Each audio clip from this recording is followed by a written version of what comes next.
The state originally put people with Down syndrome in vaccination group 2, giving them higher priority for the COVID shots.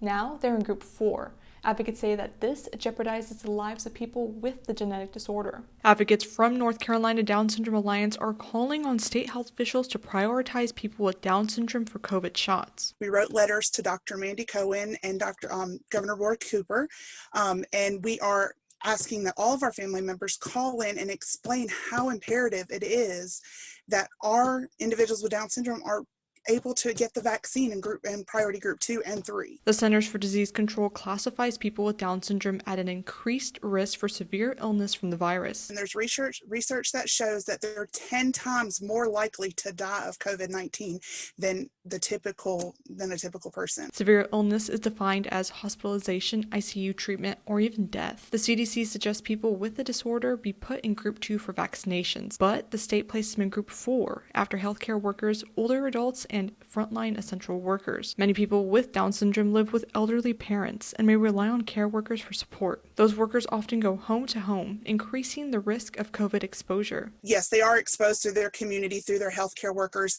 They are going to school, they are working in the community.